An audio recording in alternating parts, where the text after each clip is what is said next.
En el chat me están saludando. Hola Hernán, Jean-Pierre, hola, Madeleine, Fabián, Catherine, Saúl, Kevin, Ronaldinho, Matthew, ¿qué tal? Buenos días, buenos días. Fabiano, Sebastián, hola, hola, hola, hola. A ver, un momentito, son 7:59, iniciamos la clase a las 8 para esperar a aquellos alumnos que de repente todavía no se conectan. Buenos días, Brian, ¿qué tal? ¿Qué tal, qué tal? Paola, Ángel, hola, hola, hola.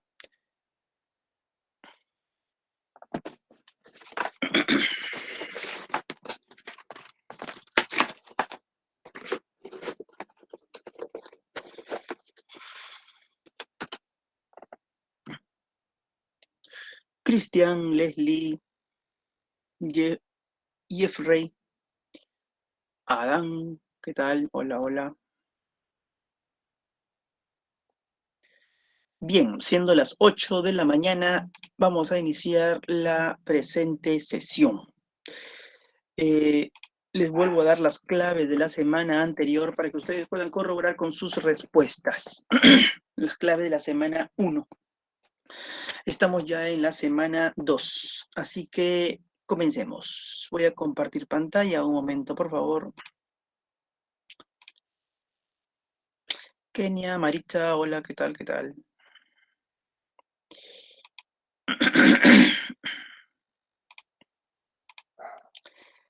Listo, estoy compartiendo mi pantalla. Indíqueme, por favor, si es que se ve mi diapositiva. Sí se ve, profesor. Sí, listo, gracias. Comenzamos entonces, comenzamos. Comenzamos. Bien. La clase anterior habíamos visto una introducción a la filosofía, ¿no? Hoy nos toca abordar la historia de la filosofía, ¿no? En esta sesión, ¿no? En esta primera parte, vamos a ver a los filósofos presocráticos, ¿no? Y luego veremos a los filósofos de la época, de la época de la antropología, entendido como el estudio del hombre, ¿no? Como nuestra sesión está dividida en dos partes, hoy veremos tan solo hasta donde lleguemos de los presocráticos, no vamos a ver a todos los presocráticos porque es un poco extenso, y el día miércoles, si mal no me equivoco, sí, creo que miércoles, nos tocaría ver lo que sigue, ¿no? A ver, el miércoles nos tocaría ver lo que sigue. Sí, entonces comencemos. Cuando hablamos de la filosofía antigua, ¿no? Estamos hablando de un periodo que acaece dentro de los siglos 6 al 6 antes de Cristo al 4 después de Cristo. Es decir, más o menos unos 1000 años duró esta época antigua de la filosofía. Esta época antigua, ¿no? Está constituida, según los historiógrafos, en 4 períodos. El periodo cosmológico, que es el que habla del cosmos, la naturaleza. El periodo antropológico, que es el que habla del hombre. El periodo ontológico, que habla de la esencia de las cosas. Y el periodo helenístico romano, que básicamente está enfocado en la búsqueda de la felicidad. En esta semana, veremos el periodo cosmológico y el periodo antropológico. Como les había indicado previamente, el día de hoy veremos una parte del periodo cosmológico. Este periodo cosmológico se desarrolla en el lapso de un siglo y medio aproximadamente, no más, ¿no? Se da entre los siglos 6 antes de Cristo al 5 antes de Cristo. En este periodo se estudia la naturaleza, la physis, lo que se investiga básicamente es el principio de la naturaleza, el principio de todas las cosas, eso que los filósofos llamaron arjé.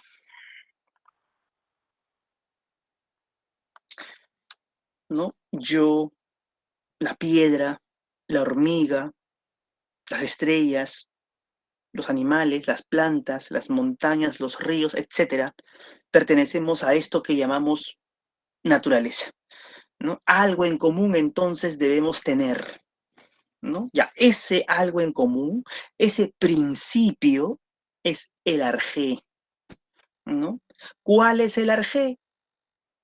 Sobre eso discuten los filósofos de esta época. A este periodo también se les conoce como el periodo de los primeros naturalistas, el periodo de los primeros físicos, pues physis en griego significa naturaleza. También se le conoce como periodo presocrático, es lo mismo. ¿Ok? Presocrático porque desarrollaron su filosofía antes de Sócrates. Hablemos entonces de estos filósofos presocráticos. ¿Quiénes fueron? Bueno, la tradición los divide en dos grandes grupos. Por un lado están los filósofos monistas, ¿no?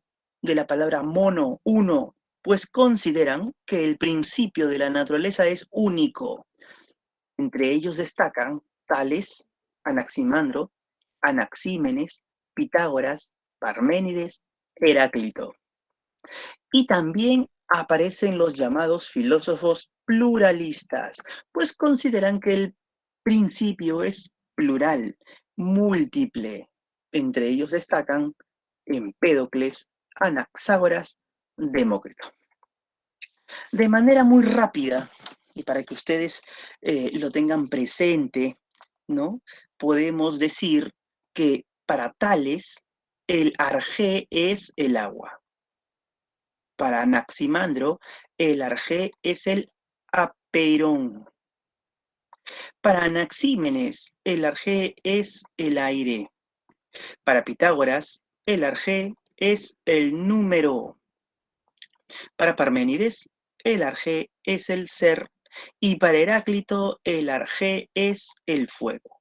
Como ustedes se puedan percatar, para cada uno de estos filósofos, el arjé es único. O es agua, o es aire, o es ser, etc. Mientras que para los pluralistas, el arjé es múltiple. Por ejemplo, para Empédocles son 4 elementos: el agua, la tierra, el fuego y el aire, los 4. Los 4 son principios, los 4 son arjé.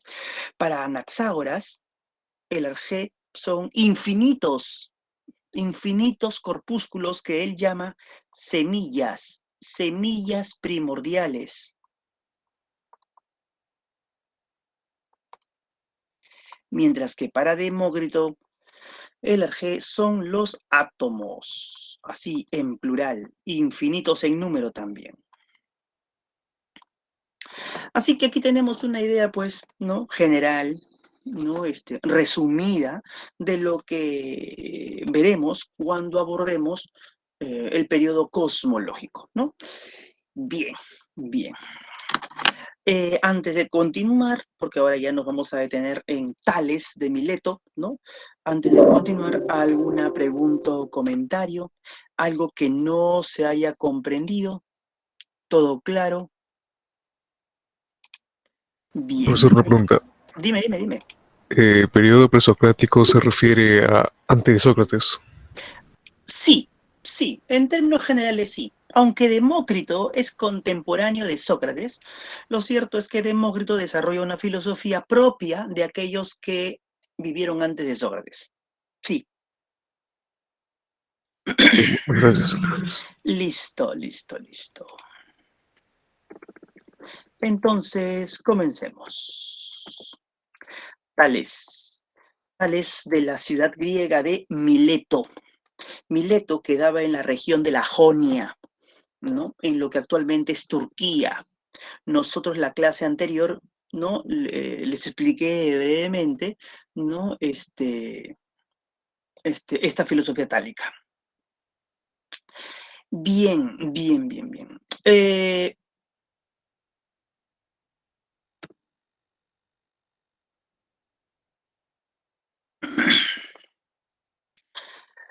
Tales de Mileto, considerado el primer filósofo griego, fue además matemático, físico y astrónomo.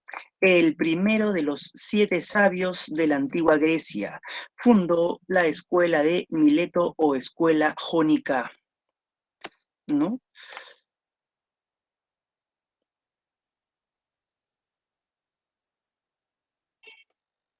Consideró que el agua es el elemento más importante, más común y abundante en la naturaleza en sus diferentes estados, ¿no? El agua pues la podemos entender como en estado líquido, en estado gaseoso y en estado sólido. Todos los seres de la naturaleza necesitan del agua para existir, ¿no? La Tierra misma es como un disco plano que se suspende en el agua, ¿no? Incluso la Tierra misma, el planeta, digamos, también necesita del agua, ¿no? De ahí que para Tales el agua sea el principio de todas las cosas, ¿no?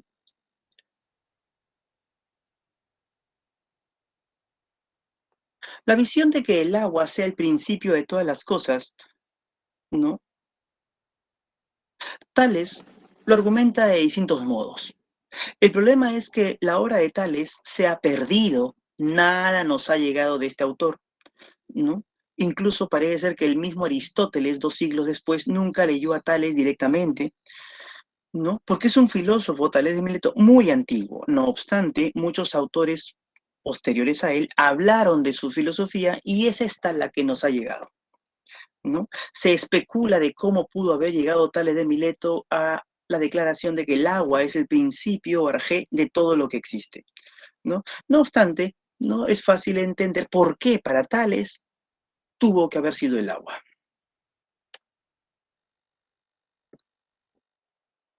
Anaximandro, Anaximandro de la ciudad de Mileto, filósofo, geómetra, astrónomo y político griego. Fue discípulo de Tales, que pues como ya les indiqué previamente, Tales fundó la escuela de Mileto y en esta escuela no tuvo muchos discípulos, muchos alumnos y uno de los más aventajados intelectualmente fue Anaximandro. Fue el primero en llamar arjé al principio de la naturaleza.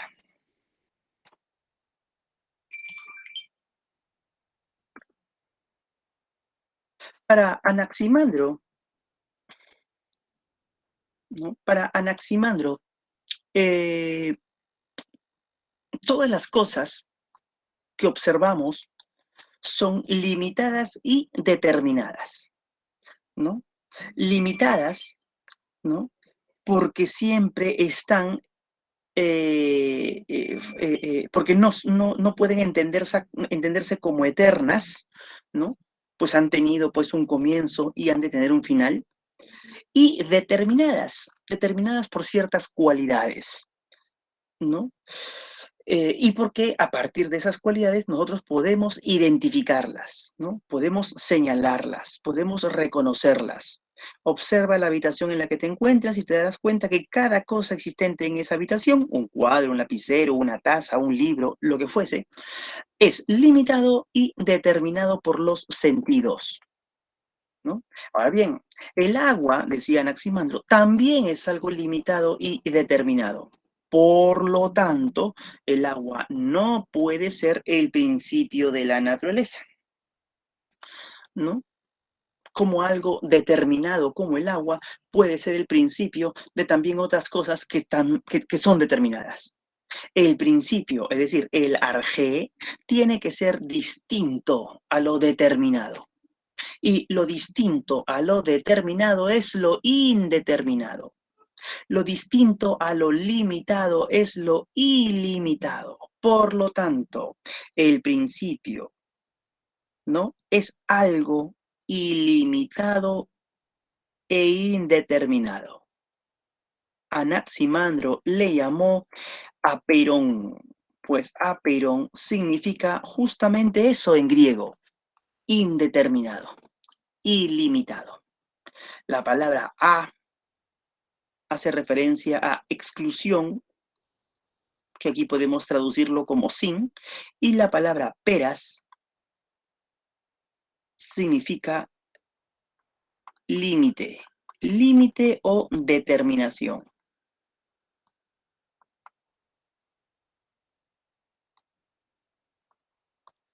Por lo tanto, apeiron significa sin límite, sin determinación. Ese es el arjé de todo lo que existe. Cada cosa existente en el mundo, ¿no? Cada cosa existente en el mundo, esa taza, esa hormiga, ese árbol, ¿no? Ese caballo, esa persona, ¿no? Cada cosa existente en el mundo, en última instancia, estaría formado por este principio que es el apeirón. ¿Podemos identificar al apeirón? No. ¿Podemos señalarlo? No. ¿Sabemos qué es exactamente? No, pero tiene que existir, porque el mundo existe, ¿no? Y tiene que existir algo que sea principio de todo lo que hay.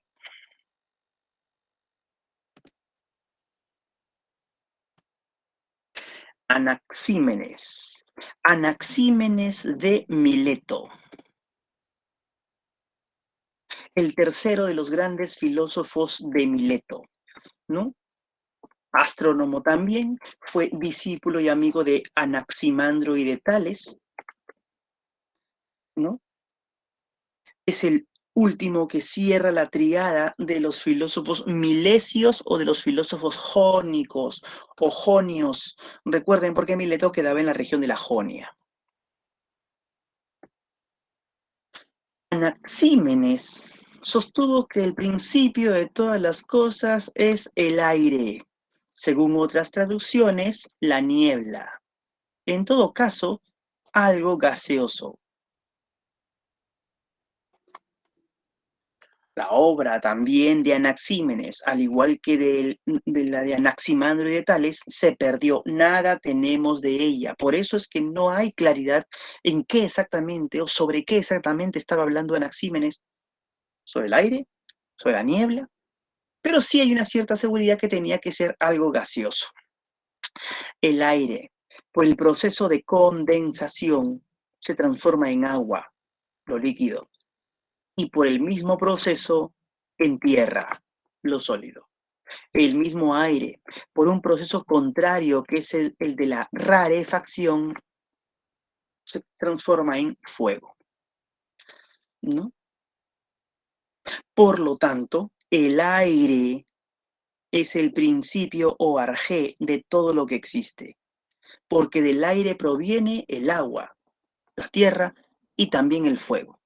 Los cuatro elementos que se consideraban ya primordiales en la época griega, ¿no? O sea, la tradición griega, sin mayor argumentación, simplemente por sentido común o por creencia, decía que todo estaba constituido de agua, tierra, aire y fuego, ¿no? Pero sin mayor reflexión, simplemente por creencia y por tradición decían eso. Anaxímenes lo que aquí nos intenta demostrar es que en realidad el agua, la tierra y el fuego provienen del aire, siendo por lo tanto el aire el arjé, el principio.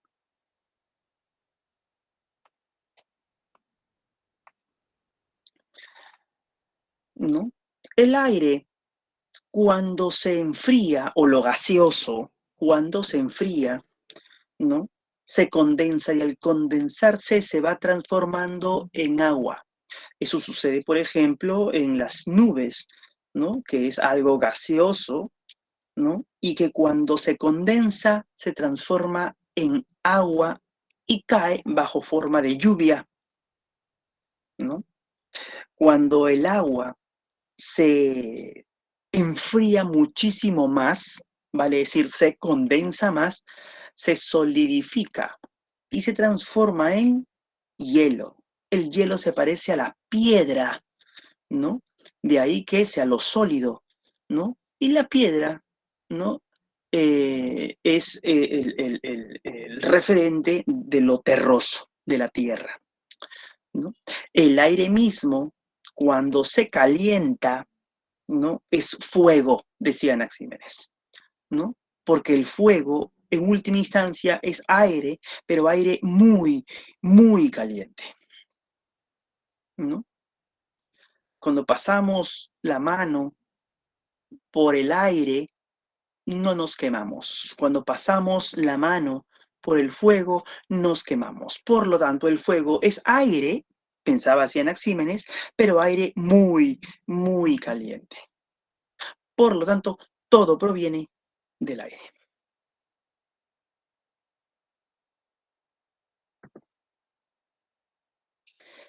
Pitágoras. Pitágoras de Samos. Pitágoras fue matemático, músico y religioso griego.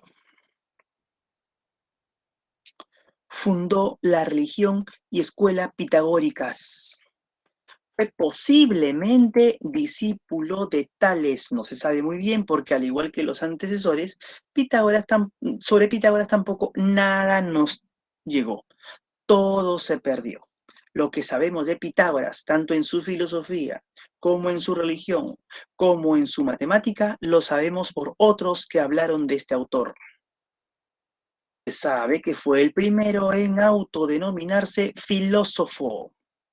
Recuerden que la tradición, ¿no? La costumbre solía llamar sabios a los que investigaban, a los eruditos, ¿no?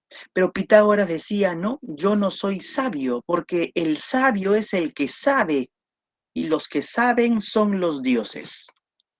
Yo no soy sabio, yo soy filósofo, alguien que quiere ser sabio, aquel que busca la sabiduría. Recuerden que la palabra filósofo etimológicamente hace referencia a eso, ¿no? El que busca la sabiduría. La clase anterior ya habíamos explicado justamente eso, ¿no? El que busca la sabiduría.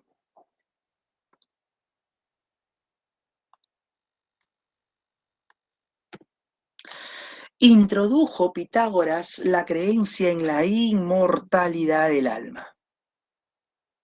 Los griegos pensaban que el alma experimentaba una especie de muerte, no que, no que se mantenía como el mismo sujeto que en vida estaba en un cuerpo, ¿no? Pitágoras, de haber aprendido de los sabios egipcios, introdujo esta idea de la inmortalidad del alma, ¿no? De la permanencia del yo tras la muerte. Esta idea la introduce en Grecia y a partir de esta idea funda la religión pitagórica que está muy embadurnada de esta creencia. Sobre Pitágoras se puede decir mucho, pero nosotros aquí nos vamos a detener en su arjé. Para Pitágoras, todo puede ser cuantificado, todo puede ser medido. La naturaleza, por su orden y armonía, tiene una estructura matemática. Y en ese sentido, ¿no? Todo puede ser numerizado. Es decir, todo puede ser entendido a partir de números. De ahí que Pitágoras sostenga que todo es en esencia número, porque se cuantifica con números, se mide con números. Se puede entender el orden del universo con los números, justamente porque ese orden es una armonía. Ahora bien, para Pitágoras, el número no es algo abstracto como nosotros pudiéramos entender. Para Pitágoras, el número es algo real, algo existente en la misma naturaleza. No es una mera abstracción, no es algo ideal ni mental. Para nosotros, El número es algo mental, ideal. Pero para Pitágoras y los pitagóricos, sus discípulos, era algo existente en la misma naturaleza. Así como existe la piedra que está fuera de mí y yo la puedo percibir con los sentidos, lo mismo existe el número que estaría fuera de mí y yo lo puedo entender mediante la razón, pero fuera de mí, ¿no? Este número como algo real se representa en la naturaleza bajo la forma de punto. Aquí tenemos la representación de un punto. Por supuesto que nosotros sabemos perfectamente que el punto no puede ser representado en la realidad. Nosotros no lo podemos representar, nosotros. Yo no puedo pues dibujarte un punto real porque el punto siempre será, ¿no? Una mera copia del punto ideal. Pero Pitágoras decía que el punto en realidad, ¿no? El punto en realidad sí tenía una existencia real, ¿no? Que nosotros no lo podamos percibir con los sentidos es otra cosa. De dos puntos se puede trazar una línea, una longitud sin anchura. Con tres puntos se puede trazar una figura plana. Y finalmente, con cuatro puntos se puede ya entender una figura con volumen. Observa la habitación en la que te encuentras, observa todo lo que te rodea, observa ese vaso, observa ese cuadro, observa esa puerta, observa esa mesa, observa esa silla, observa ese lapicero, observa ese cuaderno, etc. Y te darás cuenta que todo es volumen, todo tiene volumen. Y si a partir de cuatro y solo cuatro puntos se puede ya entender una figura con volumen, entonces con más puntos se puede entender todo objeto que tiene volumen. Por lo tanto, todo se explica por los números, vale decir, por los puntos. De ahí se entiende, sostiene Pitágoras, que todo puede ser cuantificado y medido, porque todo es número, pues. El número, por lo tanto, es el arjé. El número, por lo tanto, es el principio de todo lo que existe.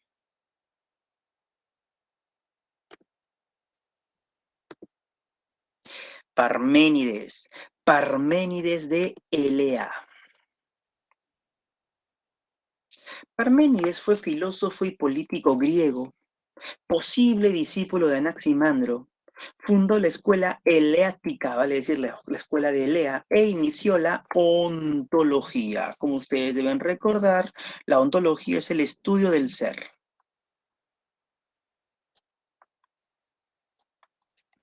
Parménides es importante en la historia del pensamiento, pues fue el primero en hablarnos del ser, y con esto inicia toda una tradición filosófica que no para hasta el día de hoy.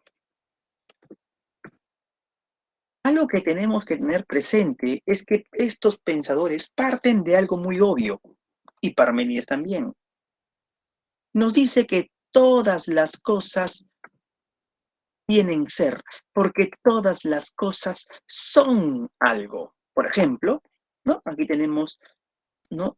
Esto es un árbol, esto es una taza, esto es un borrador, etcétera, ¿no? Ella es una chica, etcétera. Observa cada cosa existente en tu habitación y te das cuenta que cada cosa es algo, ¿no? Eso es un libro, eso es un lapicero, eso es una computadora, eso es un celular, etc. Todas las cosas tienen ser porque todas las cosas son algo. Ahora bien, el ser de las cosas siempre es, siempre es. El ser siempre es en presente, porque yo no puedo decir de que ese lapicero fue, ni tampoco puedo decir de que ese lapicero será, porque ese lapicero es un lapicero. Por lo tanto, yo no puedo decir que lo que es fue, porque eso sería una contradicción. Ni tampoco puedo decir de lo que es será, porque también sería una contradicción. Porque lo que fue hoy no es. Así que si yo dijese que lo que es fue, lo que estaría diciendo es que lo que es no es, y esa es una contradicción. Del mismo modo, lo que será todavía no es, y lo que todavía no es, entonces no es, pues. Así que si yo dijese que lo que es será, también estaría diciendo que lo que es no es. Y eso es una flagrante contradicción. De ahí que Parménides diga que lo que es en presente. Al decir que las cosas tienen ser, lo que decimos es que todo objeto, toda cosa, todo objeto puede ser pensado. Si puede ser pensado es porque es, ¿no? No puede ser pensado lo que no es, porque lo que no es no tiene ser, y si no tiene ser, no tiene existencia. Así que pensamiento y ser son lo mismo.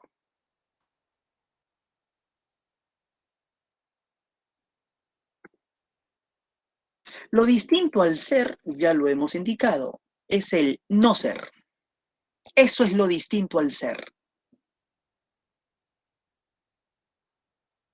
Y el no ser es lo que no tiene ser. Y lo que no tiene ser no existe. Lo que no tiene ser es la nada. La nada no puede ser pensada. La nada no puede ser imaginada. La nada no puede ser definida. No podemos definir la nada. Porque si yo tratase de definir la nada diciendo, por ejemplo, la nada es tal cosa, ¿no? Entonces ya estoy usando el es. Y el es indica que estoy diciendo que la nada tiene ser. Pero la nada, por definición, es no ser. Entonces estaría diciendo que el no ser es. Estaría diciendo que el no ser tiene ser. Y si digo que el no ser tiene ser, entonces al tener ser tiene existencia. Y al tener existencia tiene ser. Entonces cometo una flagrante contradicción al pretender definir la nada. La nada no se puede definir. La nada no es, dice Parménides.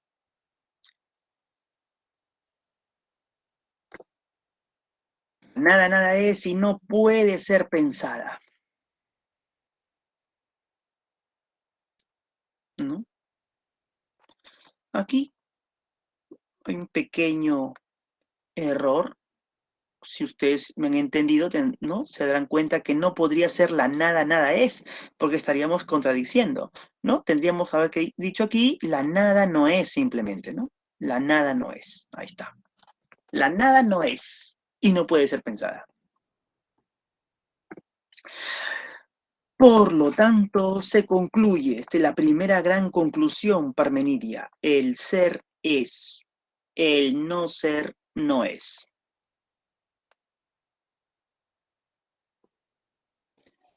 El ser es, el no ser no es. La primera importante conclusión, ténganlo en cuenta, porque es la que nos va a llevar a conclusiones que romperán con nuestro sentido común. Para Parménides, y así lo decía él de manera metafórica, el ser es como una esfera bien redonda. Es metáfora simplemente, ¿eh? ¿Por qué decía Parménides que el ser es como una esfera bien redonda? Porque la esfera bien redonda para la mentalidad griega era la perfección.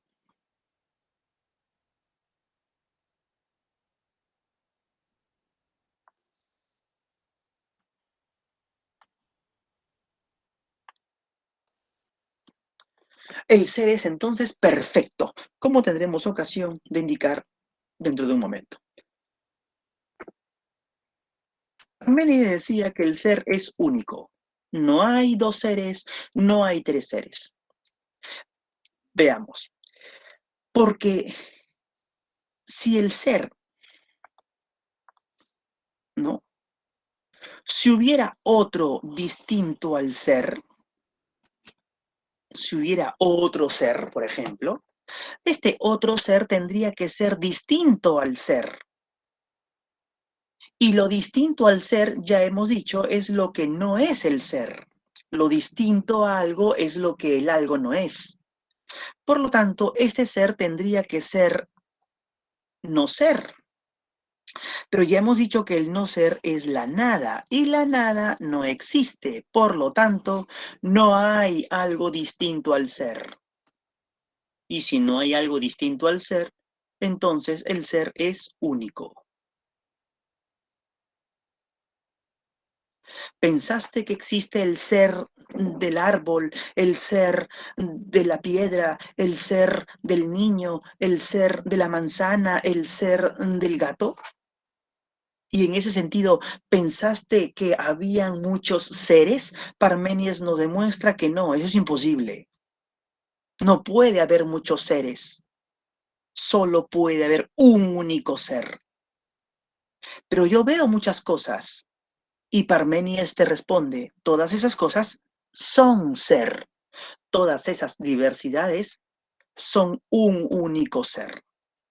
Participamos de un único ser, la hormiga, la piedra, el árbol, los animales, las cosas, los seres humanos, todos participamos de un único ser. Todos somos una unidad. Eso es lo que nos está diciendo Parménides.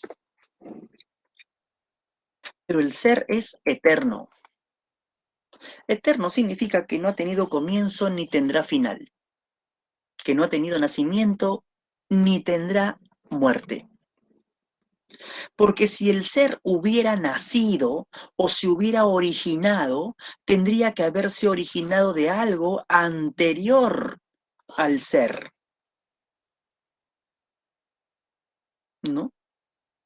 Tendría que haberse originado de algo que existía anterior al ser.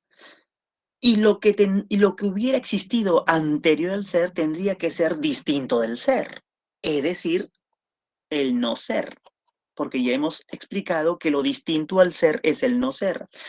Pero también hemos dicho que el no ser no existe. Por lo tanto, el ser no pudo haber tenido origen. Siempre existió.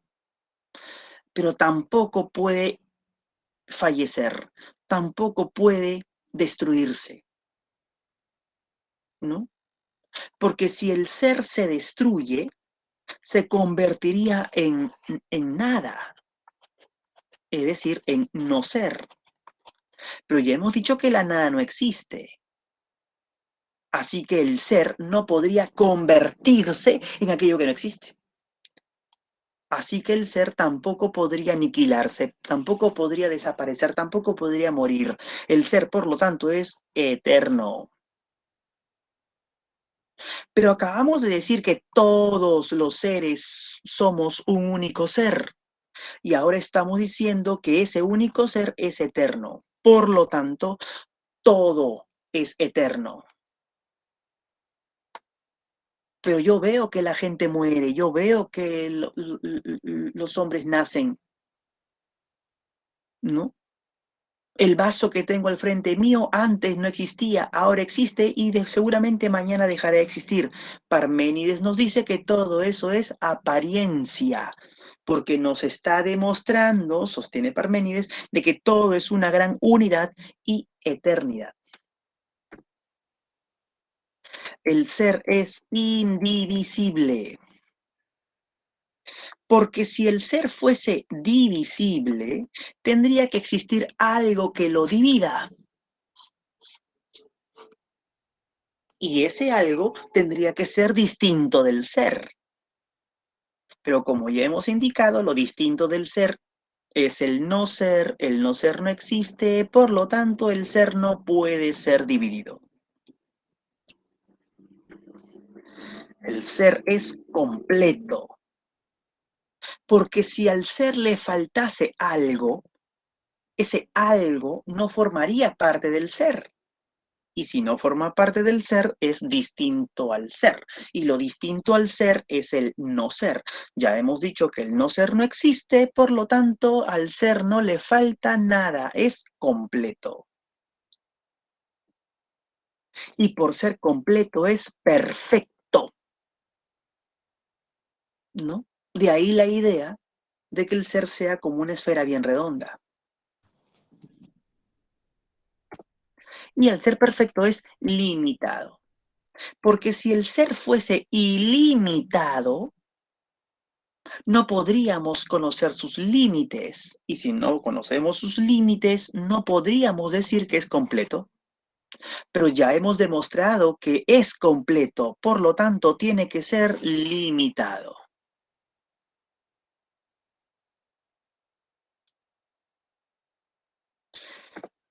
Finalmente, decimos que el ser es inmutable.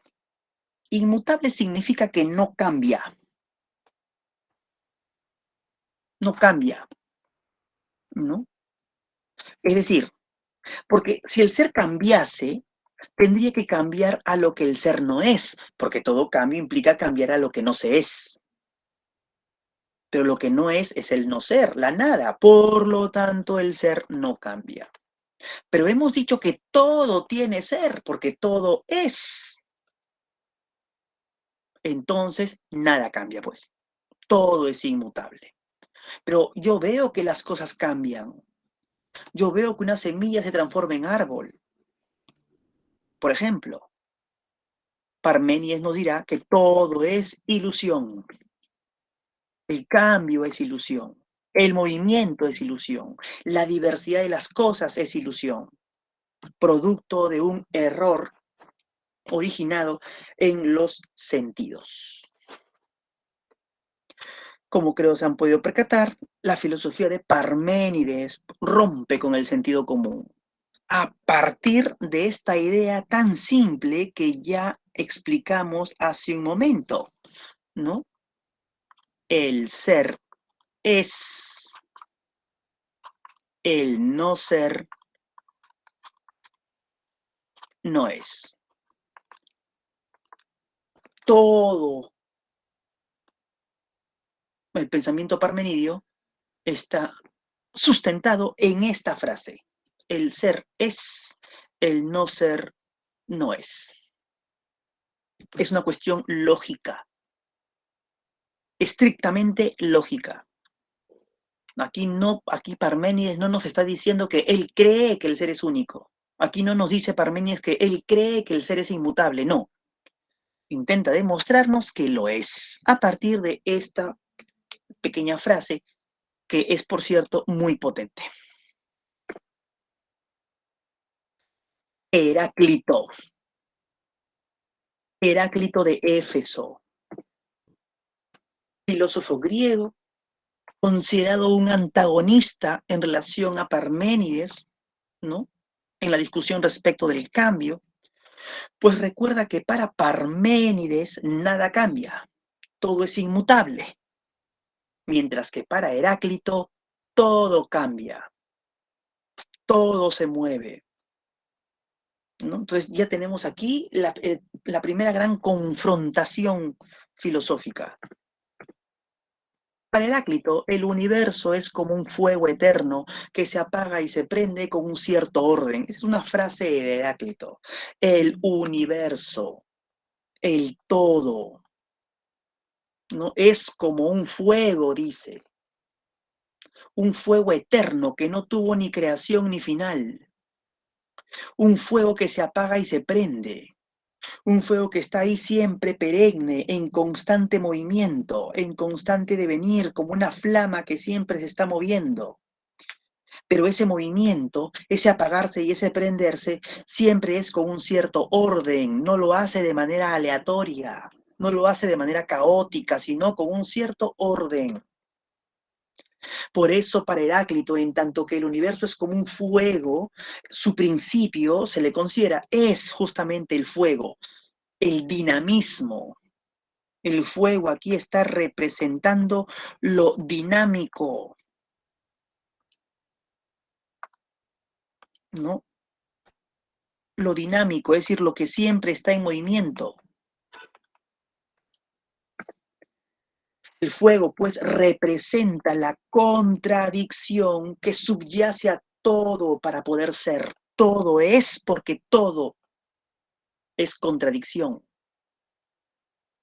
Si yo estoy sentado aquí, a la vez no estoy sentado más allá. Si tú eres joven, a la vez no eres viejo. Si es de día, a la vez no es de noche. El ser y el no ser están siempre en las cosas, porque yo soy un ser humano y a la vez no soy una planta. Porque esa planta que está creciendo está dejando de ser semilla para ser árbol. El ser y el no ser están presentes en lo existente. Heráclito se está oponiendo a la tesis de Parménides, quien decía que solo el ser existe. No, Heráclito dice, también existe el no ser y es necesario de que exista, porque solo a partir de esa existencia del no ser se puede entender la existencia del ser, del mismo modo que podemos comprender el frío por el calor, del mismo modo que podemos entender lo alto por lo bajo, el hambre por la saciedad, la felicidad por la tristeza, etc. Del mismo modo podemos entender el ser por el no ser. El no ser entonces tiene necesariamente que existir y esa existencia implica una contradicción. Por eso Heráclito decía que la naturaleza es una constante lucha de contrarios, porque es esa lucha la que posibilita el cambio y el movimiento. Todo es y a la vez no es. Todo fluye, todo cambia, nada permanece igual, nada permanece quieto. Eso es lo que nos dice Heráclito de Éfeso. Como ustedes se podrán percatar, es una posición filosófica distinta y contraria a la de Parménides. En los mismos ríos entramos y no entramos, somos y no somos. Si nosotros pensamos en el río, nos daremos cuenta que es el mismo río porque es el mismo cauce, pero también nos daremos cuenta que por él corre siempre agua nueva, por lo tanto, tampoco es el mismo río, es y no es. Y nosotros somos y no somos, porque, por ejemplo, yo soy el mismo, no soy el mismo de hace 10 años, he cambiado. Tampoco soy el mismo entonces de hace un año. Tampoco soy el mismo entonces de hace un mes, tampoco el de hace una semana, tampoco el de hace un día, tampoco el de hace una hora, tampoco el de hace un minuto, tampoco el de hace un segundo y menos. Siempre estamos cambiando y sin embargo, sigo siendo yo. Entonces, soy y no soy, somos y no somos. No obstante, todo a este barullo de cambio se hace a partir de un cierto orden. La naturaleza no es caótica. Y ese orden lo impone no el ser humano, lo impone algo que Heráclito llama logos, la ley del universo. El universo está regido por una ley, por una razón, que no es la razón humana. La razón humana es una pequeña chispa de esa gran razón del universo. El logos es inmanente al universo, pertenece al seno del mismo universo, de la misma totalidad, de la misma naturaleza.